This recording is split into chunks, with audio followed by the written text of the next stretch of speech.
لا تحرج الطيب وهو ما معه شيء، انشد عنه قبل تسبب له إحراج.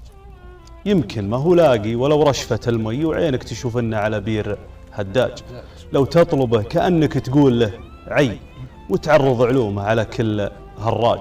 وهو شيمته بالطيب تلوي يده لي عن قولة انه رد له شخص محتاج. الناس ما فيها مثل حاتم الطي اللي عطى بالجود درس ومنهاج. من يكرم وراسه على بارد الفي غير الذي راسه على واهج الصاج. زول الرجال أحيان يخدعك بالزي مثل الوجيه اللي تزين بمكياج. لو تطلب الله رازق الكاين الحي اللي ما حط الباب الأرزاق مزلاجه خير من عبد ما هو مالك شيء. لو يعرف العلة ما قدم لك علاج. لو قال من العين هذه قبل ذي وابشر بخاطر سمح وفلة حجاج. لا مرسل غيمة ولا باعث ضي ولا قابل دعوات صايم ولا حاج. ما يطلب الله دام حالك كما هي والله كفيل برزق عبده إذا احتاج.